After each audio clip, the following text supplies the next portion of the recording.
right, well, looks like I am live again. Hopefully y'all can find me. Maybe YouTube will let you know. Is there any volume? It's working. It's working.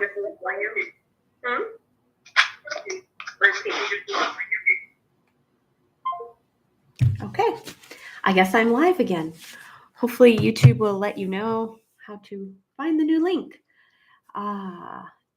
Technology. How much fun can we have? Welcome to a Tuesday night raw Q&A with myself, Dr. Andi. Now that I'm all flustered, how's it get even better than that? Hello. So this is where we talk about raw feeding our dogs, our animals, and maybe switching to a species correct diet. Long-time feeders with questions on how to support our animals even more. I'm Dr. Andi Harper. I'm a chiropractor and a certified animal chiropractor. I'm in practice outside of Denver, Colorado, and have been in practice for 20 years. So I'm not a veterinarian. So everything we talk about is for informational purposes only. It's everything I've learned from my animals and that I've learned from my clients. And doing this on a daily basis and getting my hands on animals. More than happy to talk about chiropractic stuff too, if you have any questions there. If you're catching this in a replay, we had a little snafu and I had to restart the stream. So I'm kind of waiting for people to find me. We'll see if they do. I got an email today and I want to read some of it from Dr. Peter Tobias. And I don't know if you guys are familiar with him. He is a veterinarian out of Canada, and I like him because he has this bias that he really likes chiropractic. So I'm like, all right, I kind of like that, right? Let me see if I can find it. I marked it. I put a star on it. Oh, yes. And I've talked about this with Dee Dee, CEO of Raw Dog Food and Company, on her podcast, the Raw Dog Food Truth podcast, about collars. This is more of a chiropractic topic. And whoever hops on and has any raw food questions, please go ahead and pop them in the chat and we'll jump on that too. But the title of the email, which caught my attention, are collars making your dog sick? And I get this question quite a bit, collars versus harness versus this versus that. And I want to read a little bit of this email and then we'll talk a little bit about what I think about it.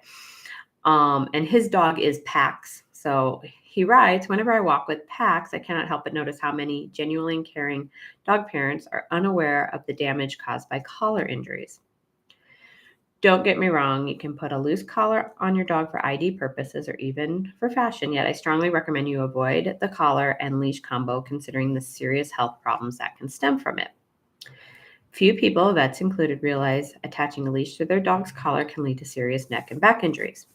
When they pull. Key words right there, when they pull. Injuries that so often go undetected during vet visits. Neck and cervical spine are vital to your dog's health as the nerve, blood, and energy flow that passes through them supplies all of the muscles and organs. Right? The spinal column goes through the cervical vertebrae. And that flow gets interrupted or restricted due to injuries and muscle inflammation. Your pup can develop numerous health problems such as foreleg lameness, heart disease, respiratory and digestive issues, and ear and eye conditions. And at the same time, the thyroid gland, which is located at the front of the throat, right here, on the dog too, same spot, regulates the entire body's metabolism, can also be severely traumatized when your dog pulls or jerks on their leash. An inflamed thyroid gland triggers an autoimmune response and destruction of the thyroid hormone-producing cells, which leads to hypothyroidism, a disease that's prevalent in large dog breeds, especially those known to be leash pullers. Okay. I don't know about that last part. Like, the destruction of the thyroid hormone producing cells, which leads to hypothyroidism, a disease that's prevalent in large dog breeds, especially those known to be leash pullers. I don't, I don't know.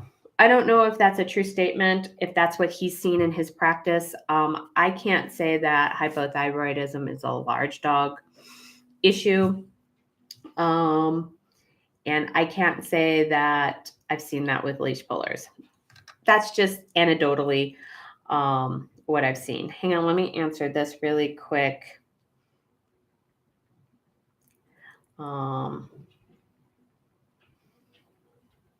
Because of our tech snafu, I had to start another live, but I guess YouTube's not telling anybody that I started another live. So I don't know how to tell everybody that was on the previous live to get onto this live. So there may not be much Q&A. It may just me talking about collars and harnesses really quick and hopping off. I don't know because I'm on this side of YouTube. I don't know how to fix this problem.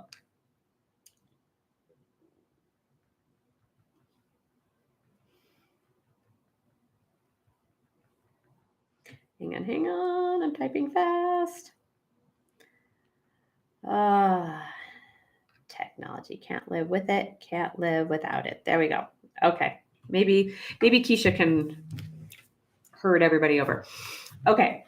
So I don't know about large breeds and hypothyroidism. Maybe that is maybe there is a study, maybe there's facts out there about that. I can't say that I've seen that in my practice.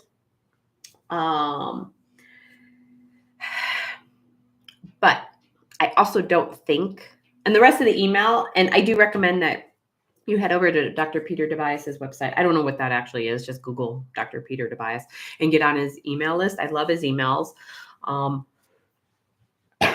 Excuse me, sorry. And I love how he writes about the body as a whole. So I do recommend his emails. But what the rest of this email goes into is the perfect fit harness. And I don't know what harness that is. But I thought we could start with collars versus harnesses.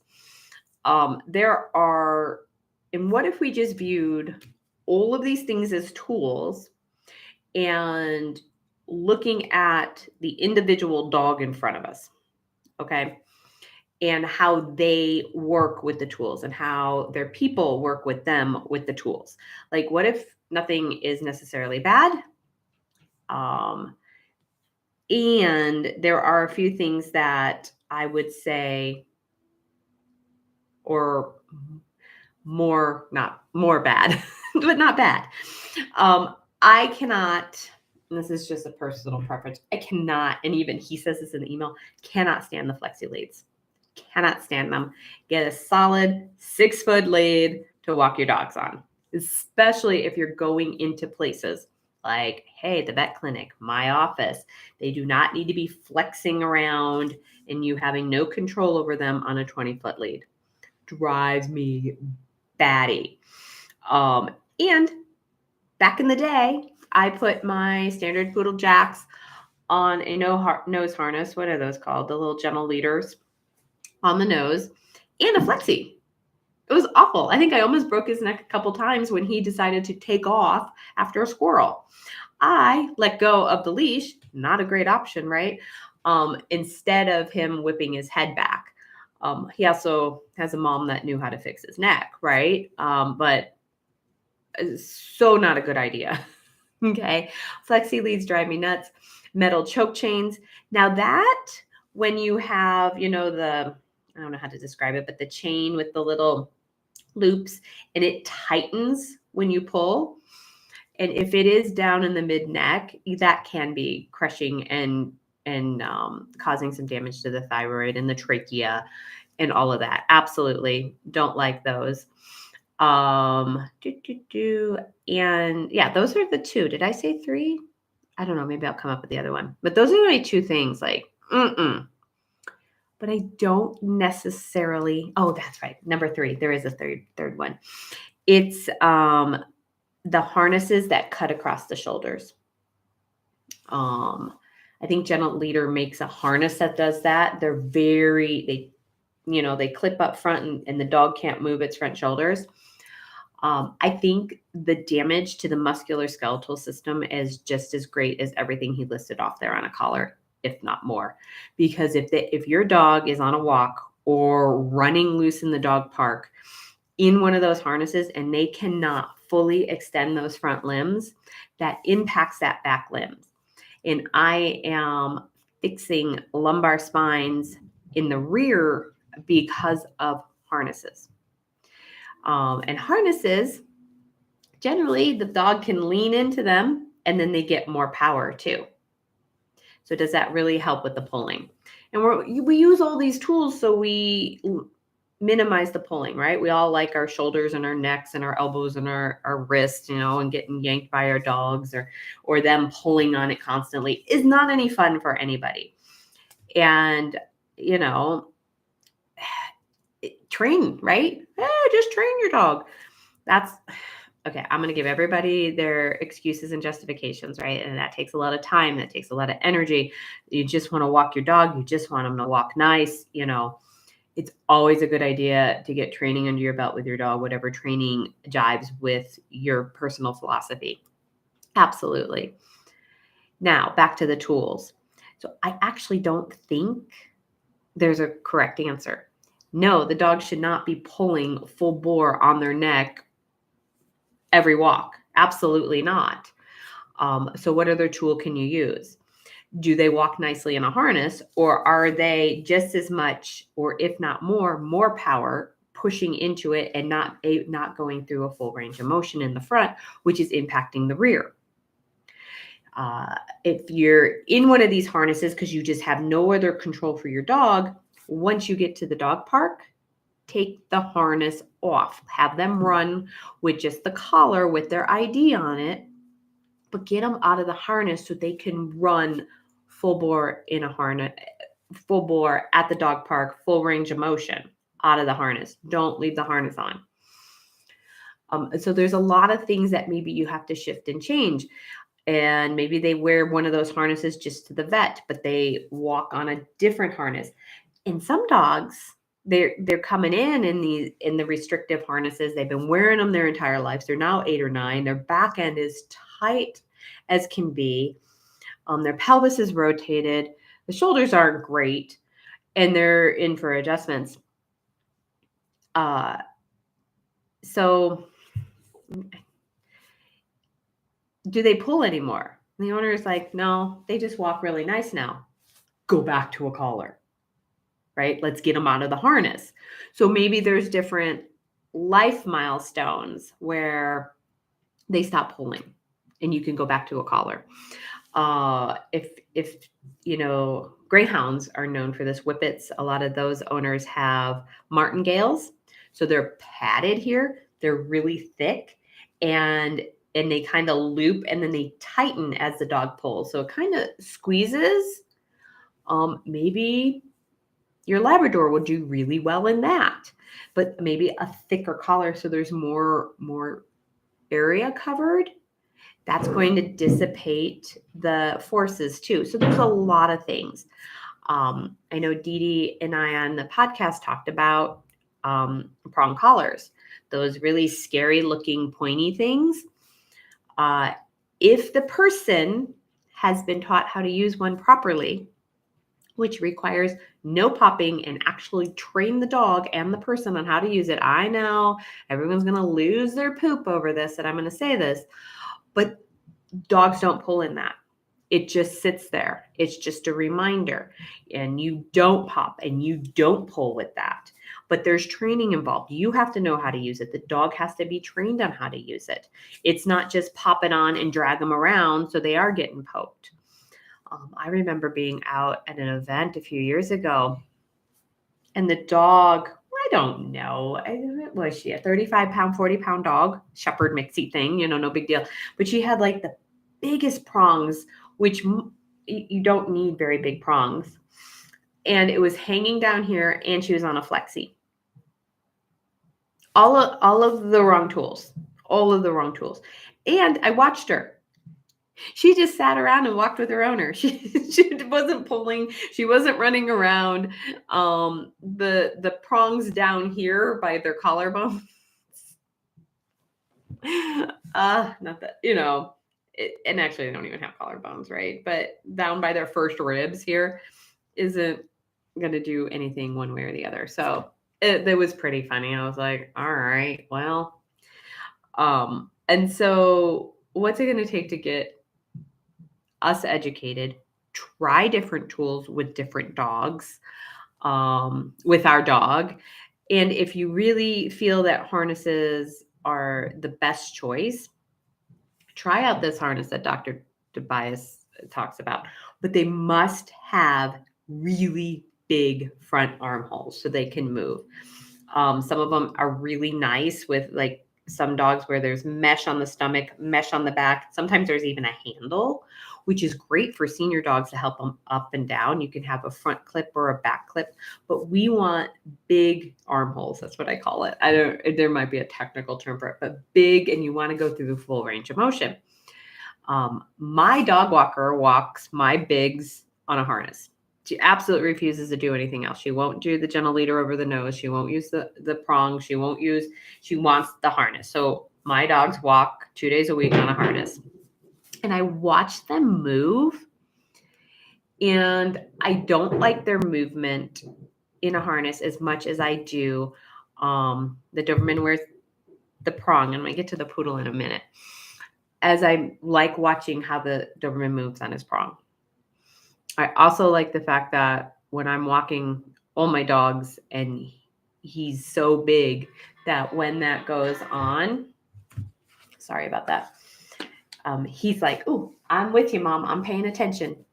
Whereas the harness, he thinks he's out, playing and being goofy.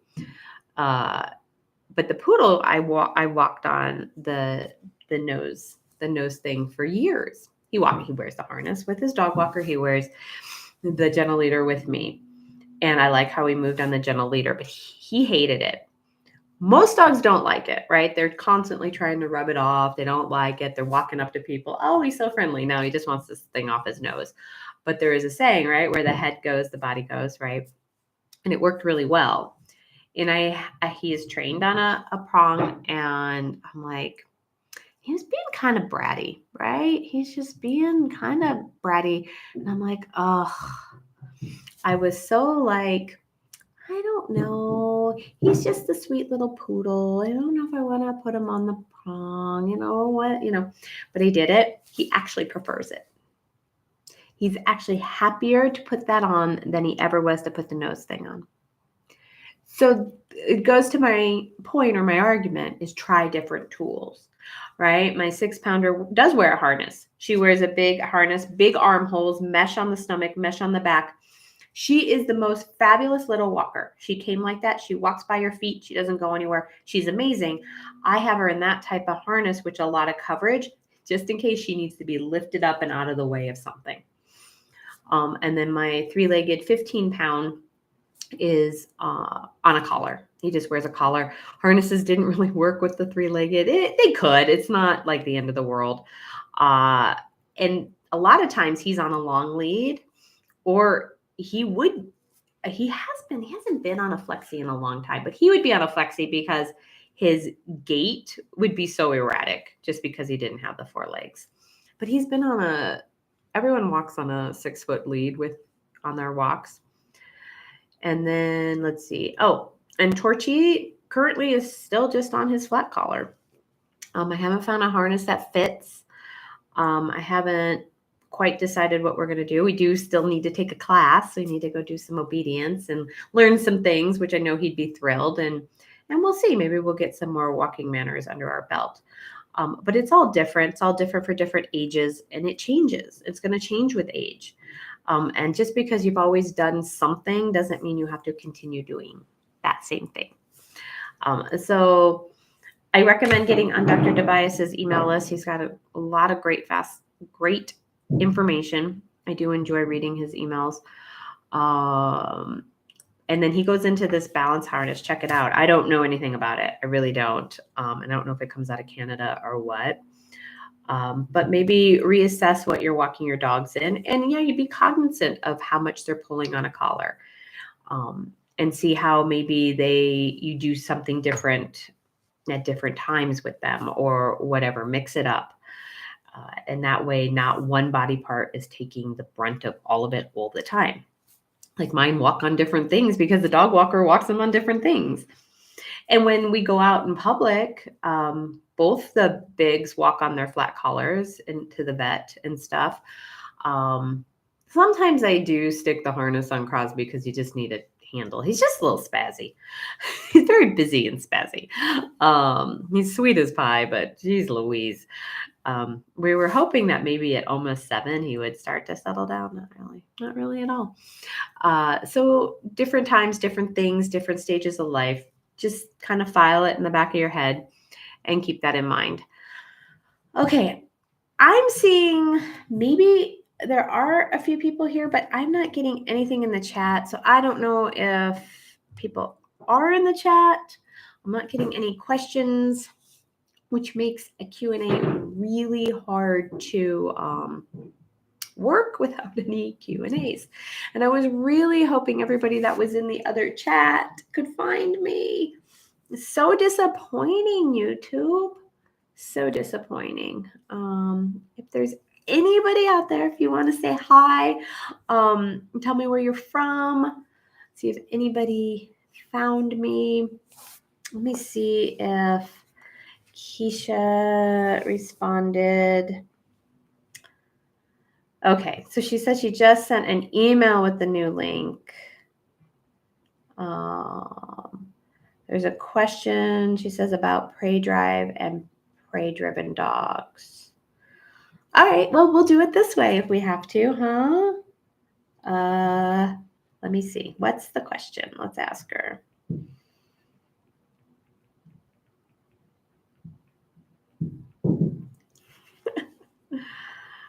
You gotta go with the flow, or at least try to, huh? Let me see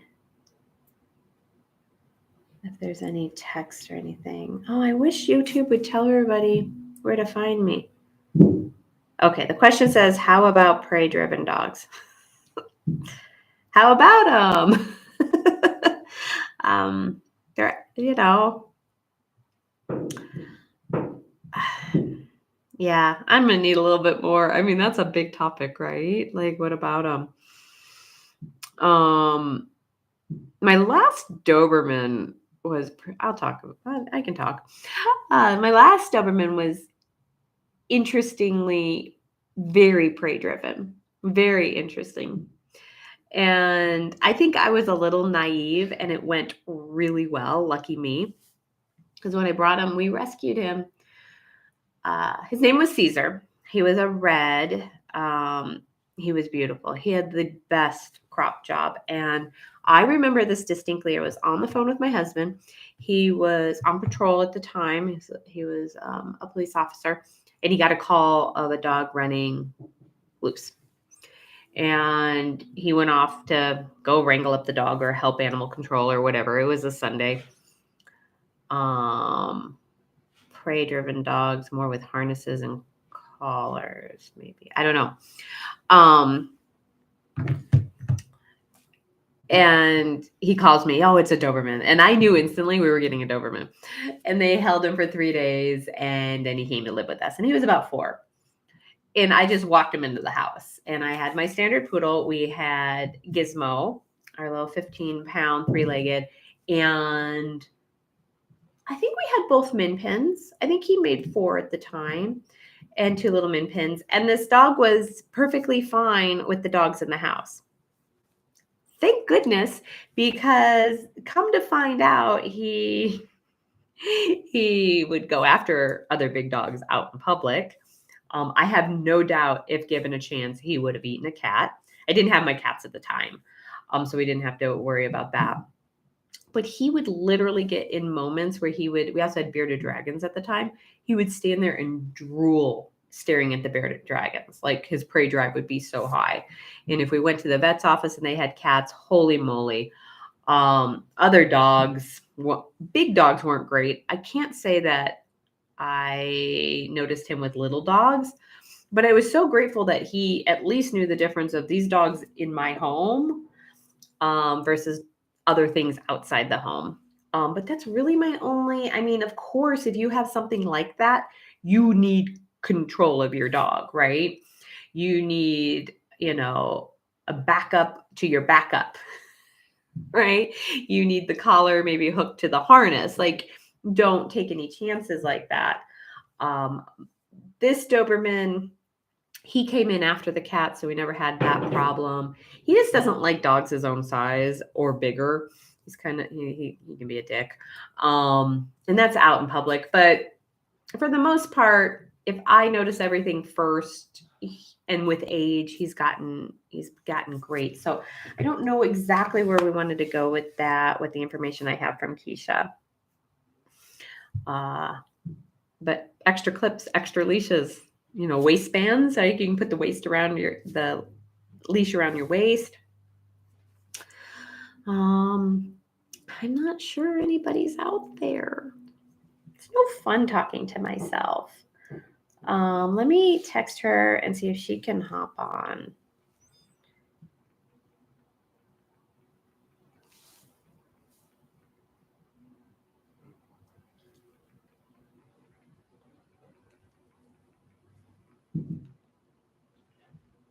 Let me see. I'm getting there. Hang on. Here we go. Hang on in the chat.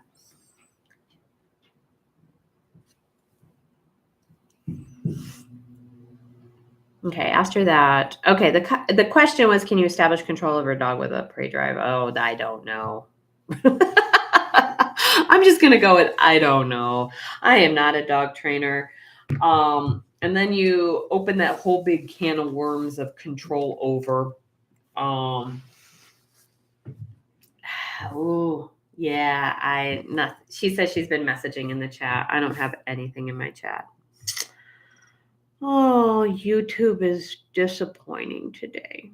Very, very disappointing.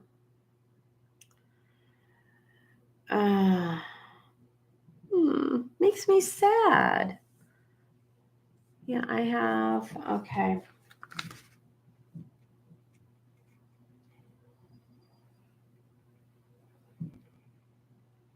I have nothing in the chat. So sad. I make a little sad face, right? We need a sad face.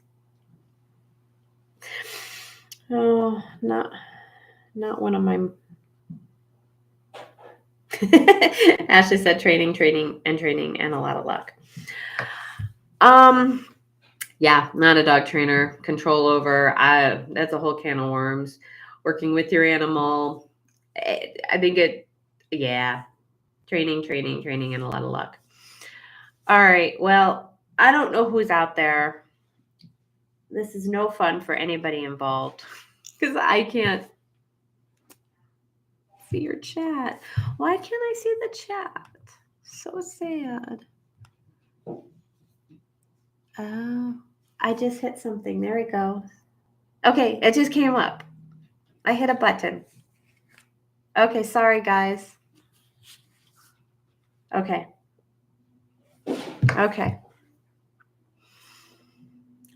With harnesses and collars. Okay. Whew. Okay. So painful today, YouTube. So painful. Sorry, guys. Hello.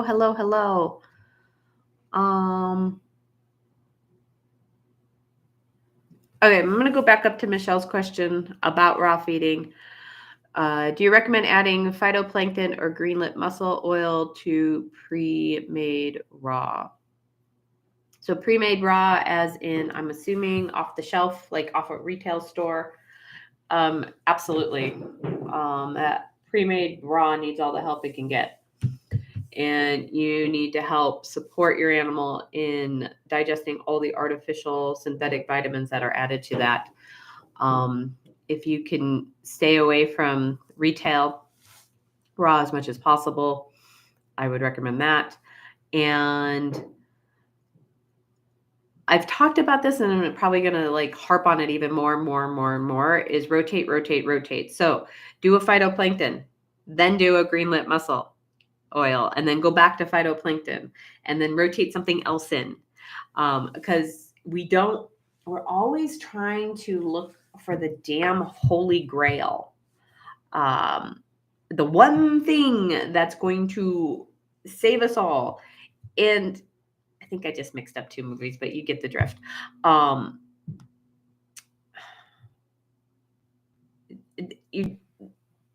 Not one thing, right? Not one thing.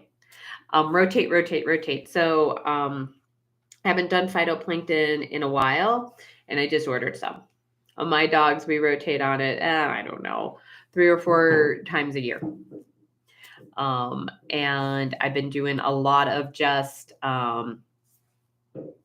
enzymes for Torch. And I really want to start, now that he's doing really well, I really want to start focusing on the leaky gut and rebuilding his whole digestive system. So for the inflammation, I ordered the phytoplankton for my crew. And then I think I'm going to try it myself. Hi, Jamele. So good to see you or hear from you. So hopefully that answers your question. Anything else? Now that I have a chat. Yay.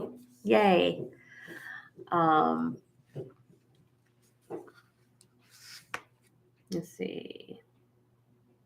Okay. And then Keisha asked about the organ and glandular feeding, which were the last 2 emails. Again, spurred by Kyle, because Kyle always has the good questions, about pig brains and why are pig brains so important, or like the creme de la creme. And I didn't find that answer, Kyle. Like, brains in general are just phenomenal, and they're phenomenal because they rival like fish and fish oil in their EPA and their DHAs, and they're high fat, high cholesterol, a lot of omega-3s, and so that's why brains in general.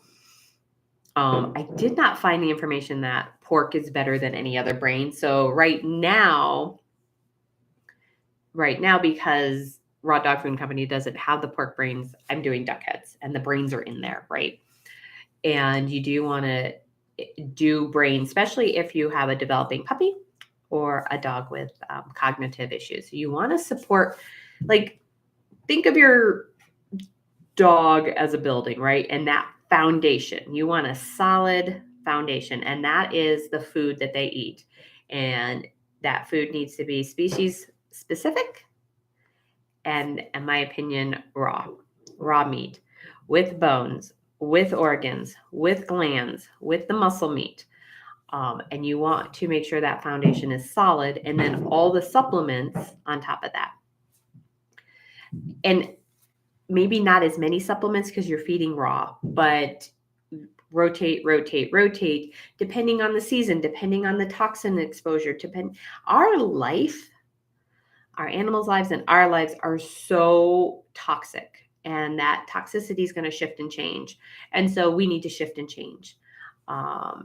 So that was that. And so the last 2 emails, one was on glands and one was on organs. And we talked about this a couple weeks ago, like curing like, or like treating like, or like supporting like. So if you have elevated liver enzymes, your dog does, feed liver, preferably raw.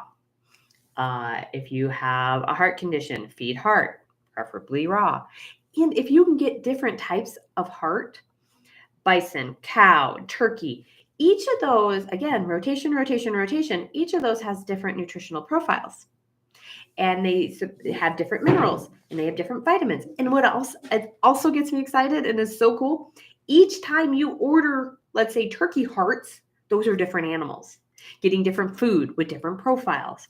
And so the body has to shift and change and utilize it differently. We don't want to do the same thing day in and day out that the body gets used to, and we're not filling in other nutritional niches and gaps and we want the body to think about it. We want the body to utilize things differently. We want different stuff. And that's where this, balanced crap is not, in my opinion, the most beneficial way to do anything, your diet or your animal's diet. Does raw have enough probiotic? No. And yes. Does it have a probiotic? No. Does it have different bacteria that the body has to handle? Yes. Does it have different nutritional profiles that the body has to handle? Yes. Is it not processed and supports the body in the microbiome that it has already? Absolutely. And should we be adding in probiotics? Yes. Again, we're going to go back to rotation, and we're going to rotate different probiotics.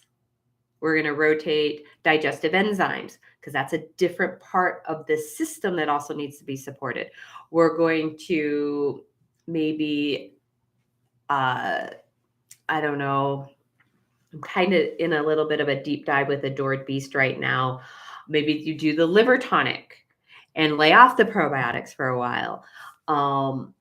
So you want to rotate and support the systems. But raw is going to support the microbiome. That's your best option to support the microbiome. Then we see what is going on with the dog. What's left digestive wise? Are we still burping? Are we still have some gas? Do we still have some lip smacking because we still have a little heartburn? Acid reflux. Where do we land? So if you're not feeding raw and you're going to go raw, just go raw. Like, just switch it over. I think Dee Dee and I talked about this. This is a personal choice, but if you have, your dog is sensitive, you have that sensitive stomach, I would also get a bottle of the Adored Beast digestive enzymes. Hell, if I can remember if that's leaky gut or gut soothe. One of those as you transition, okay, just to support it. If your dog has a iron stomach, like that's not why you're doing this. You're doing this for nutrition. Then just go ahead and switch. There is nothing wrong with fasting for a day, fasting for part a day, and then laying down some raw food. You can just do it like that. Thoughtful medicine is all individualized. What is the animal in front of you? Is it a sensitive animal? Is it not a sensitive animal? How well do you know your animal? That is going to be your guide through all of this. And no, that's not written down in a book. And no, it's not down on a list. And no, it doesn't mean 3 bottles of this and 2 bottles of this and your animal will be cured. That's not how this works. And people need to take a deep breath and step into it.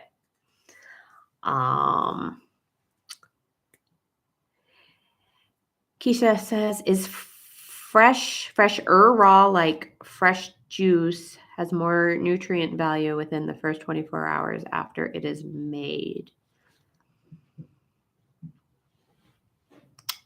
Not. If you're going towards, and if I'm getting this, everything oxidizes when you expose like lemon juice or a fruit to the air. It oxidizes, right? And it breaks down and it changes. Raw wood is going to break down. It's going to be oxidized at some level. Raw meat's going to collect bacteria. It's going to spoil. If that's kind of, so yeah, we don't want raw meat sitting in the refrigerator for very long. So if you have a 2-pound chub and a 2-pound dog, you're going to need to refreeze stuff. I put a lot of stuff back in the freezer.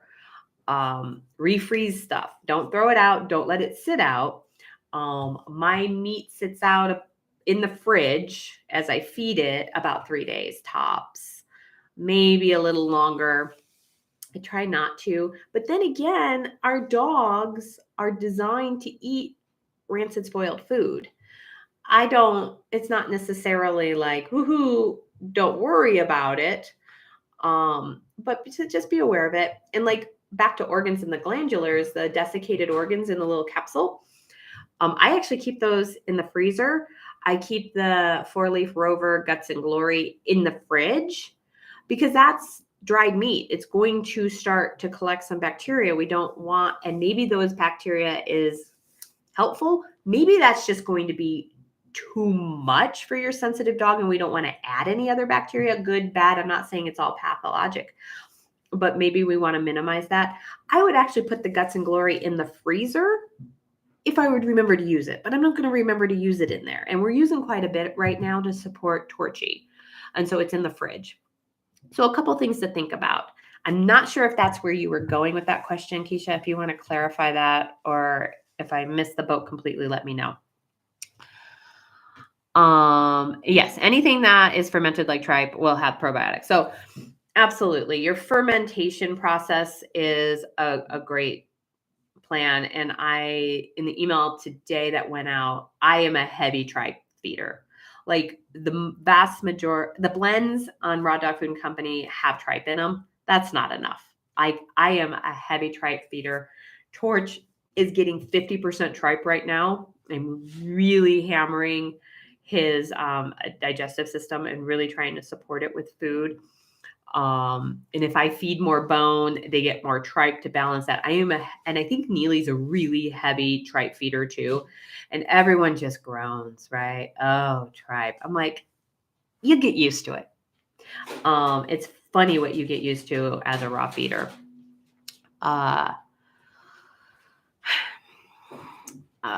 So yeah, so if you're looking for more probiotics, add that. You need a prebiotic first and then probiotics to feed on the prebiotics. That will create postbiotics. Yes.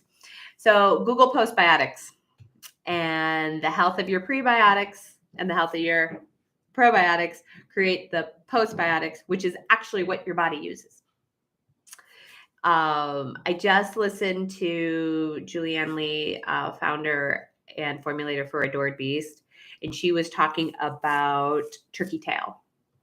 Turkey tail being the turkey tail mushroom being awesome for the immune system and a great prebiotic. And if you all head over to her YouTube channel and subscribe and watch her video on her new probiotic called Wolf. Amazing information, amazing product that she put together. I haven't ordered it. That's on the list in the next couple of days. But she actually used wolf poop from, I believe, Alberta, Canada, to formulate this probiotic. And as the prebiotic in that product, she used turkey tail mushroom.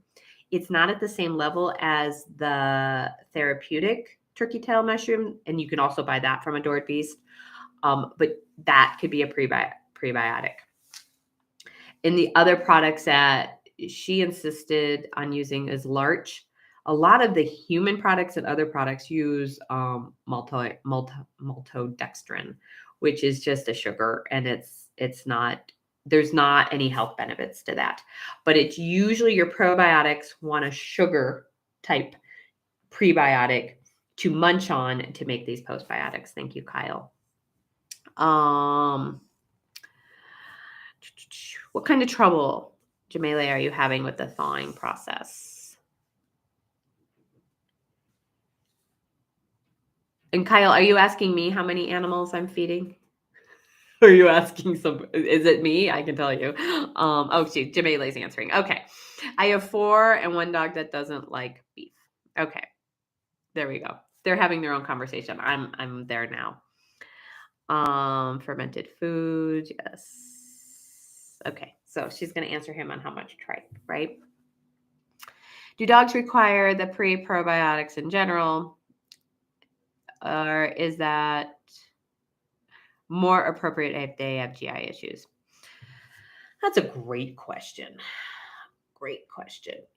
And lately, if you've been listening to me at all, I talk a lot about digestive enzymes. I've always done more with digestive enzymes for myself in my animals than I've ever done with pre and probiotics. And I'll get to why in a minute. And then I think the um, digestive enzymes were top of mind because of Torch, right? Torchy and his EPI, which is exocrine pancreatic insufficiency. But the more rabbit holes I go down for myself and for my animals, and the more people that I listen to, and the more information that I get, and I don't buy all of it, or some of it's interesting, and some of it, I don't know if I buy that. I mean, like, you got to sift through it. And at the end of the day, you've got to do what works for you. And Julianne Lee said this somewhere along in whatever I've been listening to.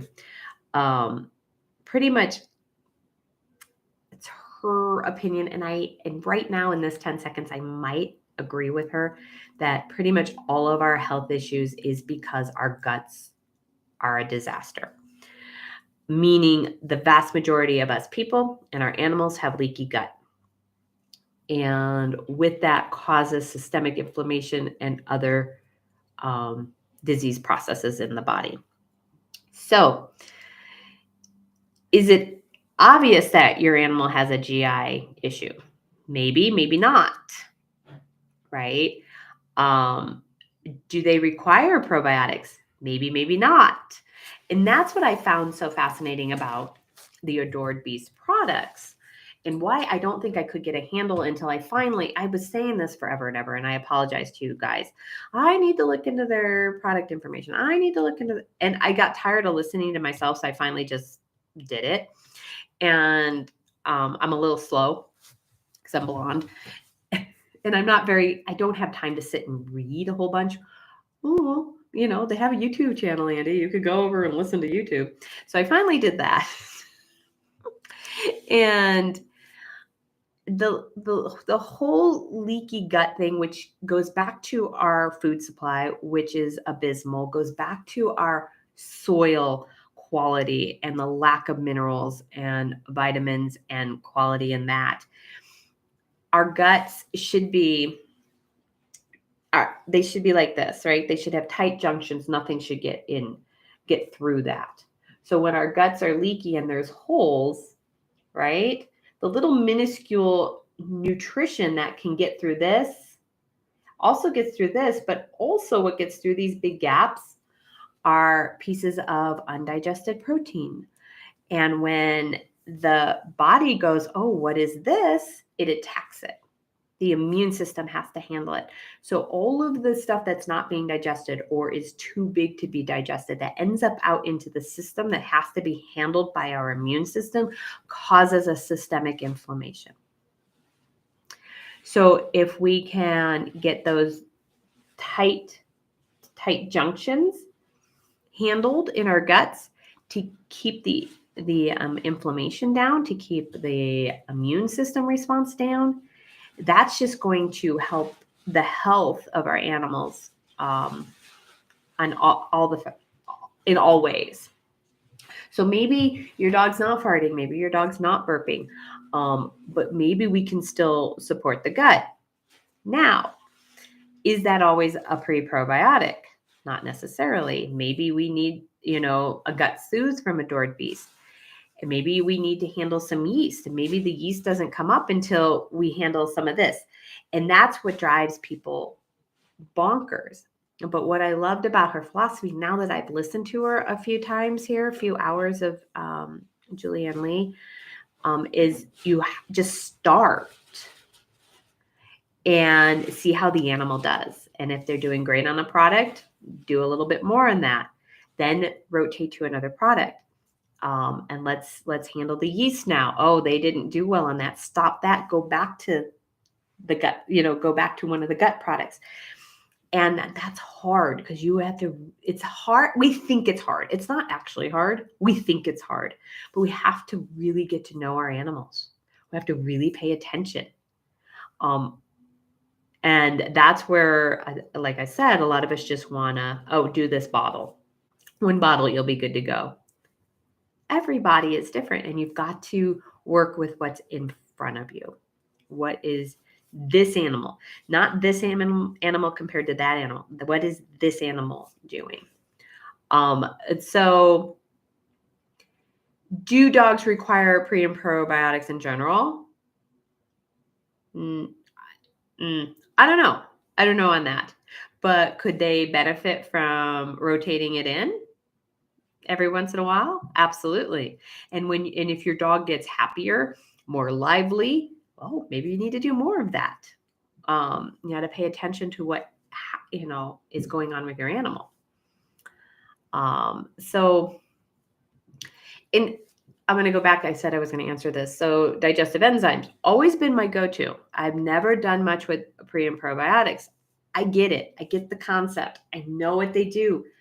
I've never noticed in myself a difference. I've never noticed in my animals a difference. Now, I haven't played with Adored Beasts products. And the more I learn, the more impressed I am. And I knew I would be. I just had to get there. You gets it when you gets it. And so I might play in that arena a little bit more and report back. Maybe that is why Torchy's here, to show me this whole new journey that we're going to go on. And how can I because my target is to get him healed. That is my target with him. And supposedly EPI is, you're just stuck with that the rest of your life. And I'm like, I'm going to call BS on that. That's just my point of view with my animal. Okay. So Kyle's still talking to Jamele about thawing. Yeah. I love that. So I'm going to talk about that a little bit. I'm not sure why we have to be all or nothing, right? Let's say I hear this all the time from Raw Dog Food and Company, you got the mix and match pack. I don't know. You got a turkey, a beef, a lamb, I don't know, and a duck, let's just say. And they don't like the duck. Put a little duck in the other flavors that they like. Like just a little bit. Hide it. These are like little kids. How many moms ground up broccoli and hid it in places just to get broccoli in their kids, right? Like, come on, folks. So that's what Kyle says. He's like, I put a small amount of food they don't like and mix it in. I buy the big bags of Ziwi Peak lamb for my clients. That's the treat I have in my pocket because as ingredients go, as smelly stuff in my pocket goes, I can buy a big bag. I really like Ziwi Peak. It's lamb and green mussels. That's what's in it. And at the bottom of the bag is a bunch of powder, right?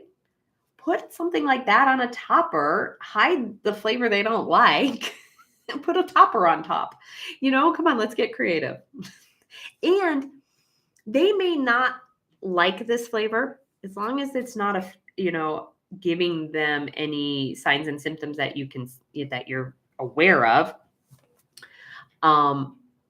You actually want the different types of meat, just not on the surface, like, oh, we should rotate. No, like turkey has a different nutritional profile.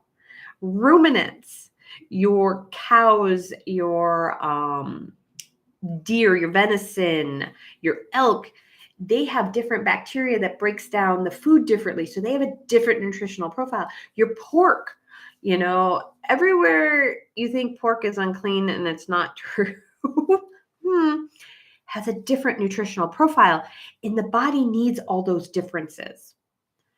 And so if it's just they don't like pork and you have pork and you need to use up pork, hide it in there. I'm telling you. I do it. So I love that advice. Thank you, Kyle. That would help. Then I don't have to keep a special food filling up my fridge. Yeah.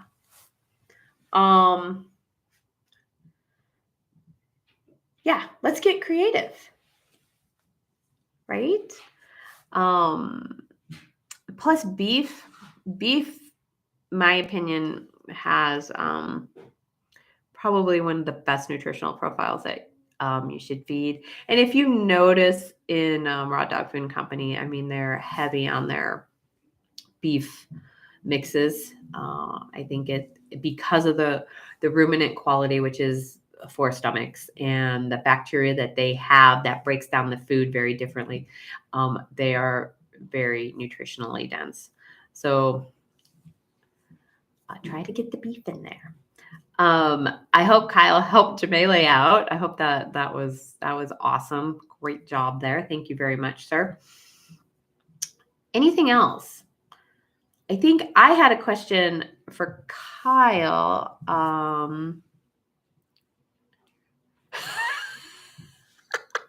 I may remember my rib roast. Oh gosh. I have a question for you too, Kyle. Did your beagles go to the chiropractor yet? And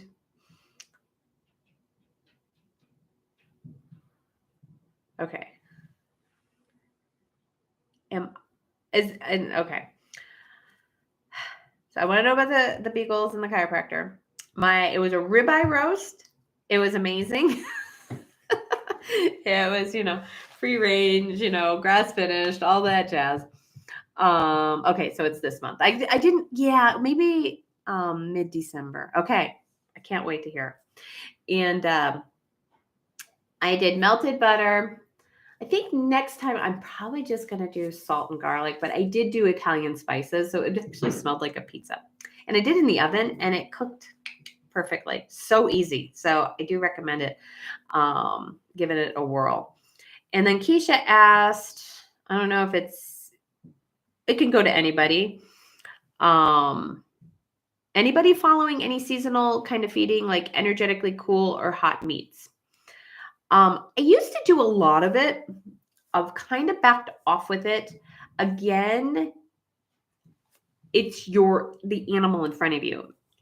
If you have a hot animal, you don't want to inflame them with hot foods. And what I mean by hot foods is Chinese medicine classifies different meats as hot, cold, or neutral. Chicken is a hot food. Venison is a hot food. So I do buy more venison in the winter than I do in the summer because, hot food on a hot day, but some animals, if you have a cool animal that you need to warm up and they're cool even in the summer, you can feed a hot food and warm them up. Beef is neutral. Again, another vote for beef. I believe pork is neutral. Lamb is very hot. Lamb is hot. So I think a lot of animals don't like lamb. Maybe that's why they're picking up on, I don't need that. But there's charts all over the place that you can look it up. You just cooling foods, Chinese medicine. And actually, one of the best explanations was actually Honest Kitchen. They had a blog and I loved their information about it. I really did. I thought they did a great job. But you can just Google it and every list has a little bit different things. Like I think the fish is generally cooling. But salmon might be a little, I forget. But if you're dealing with, a hot dog with hot spots, and it's August and you're feeding lamb, that might be contributing to all of that. Maybe you want to go, I think turkey is neutral, maybe cooling. I'm not remembering at the moment, but you can look it up. And that might help with food choices with your animal and maybe why they turn their nose up on one flavor at a certain time of year. Okay. My venison is, currently my husband picked up 100 pounds of venison that he shot a couple months ago. So I do have local pretty fresh venison in my freezer as of yesterday. So I'm pretty stoked about that. Now it is venison without the bone. So it's just the muscle meat. So I have to be cognizant of that, dope it up with tripe, add the organs, and then I'll do better bones from 4-leaf rover to add the bones in, the minerals. It's mainly the minerals from the bones to that meat. So that's local. Most of the year, it's not. It's, it's not. Ashley says, I don't know if this is right, but I think we are doing a bit with Addie. She is currently getting venison and hot water added, as I think she is a cold Chihuahua. Yeah. Well, and I know a little bit of Addie. She did come from Texas, and so Colorado winter is like, woo. And so yeah, do venison, maybe try some lamb. Doing a lot of freeze drying. Can you read these? Can you feed these veg? Yeah. Kyle's asking, how do you get the urine smell out of kidney? Tried soaking pork kidney in lemon juice and it did not help at all. That I don't know. That I would be going to Google for that question. That is the one organ I buy kidney from Raw Dog Food and Company, but Sean isn't. And this is probably why he's never offered to save the kidney. I mean, we get the heart, we get the liver. Never offered to save the kidney. So I'll have to work on that. Maybe next time I'll ask for kidney and see what we can do. His son also works down on a bow hunting ranch in Texas. And so we also have aoudad in the freezer. We've got access deer in the freezer. We've got wild boar in the freezer, which I will also feed the dogs. I mix those in, not that often because we like it. And again, it's all without the bone. And a lot of times the butchers don't want to put the bone in because it ruins their blades. How about mineral salt like Celtic sea salt?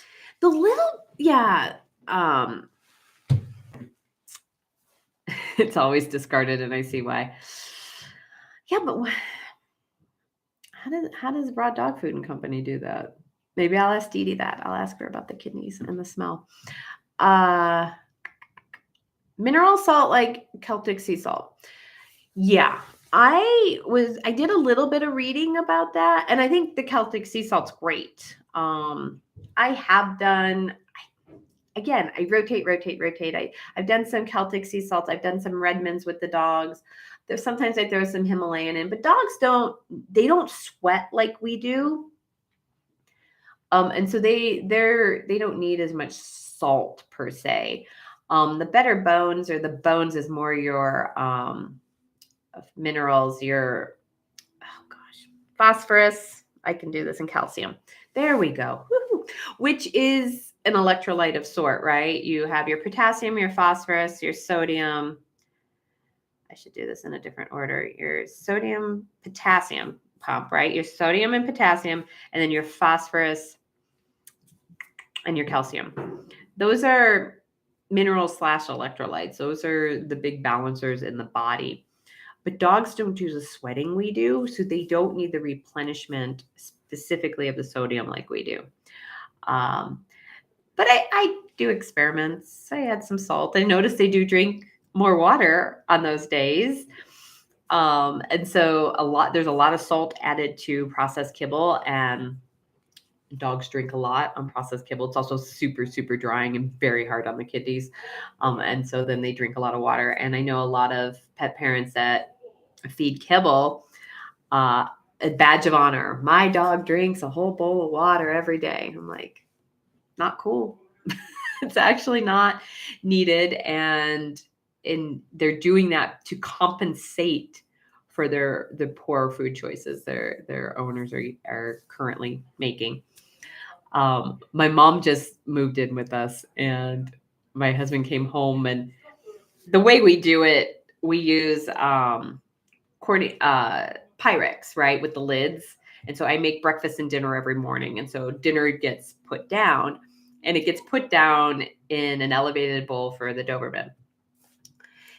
And he puts it down, and she had filled both of those sides of that elevated bowl with water, thinking that my dogs need more water.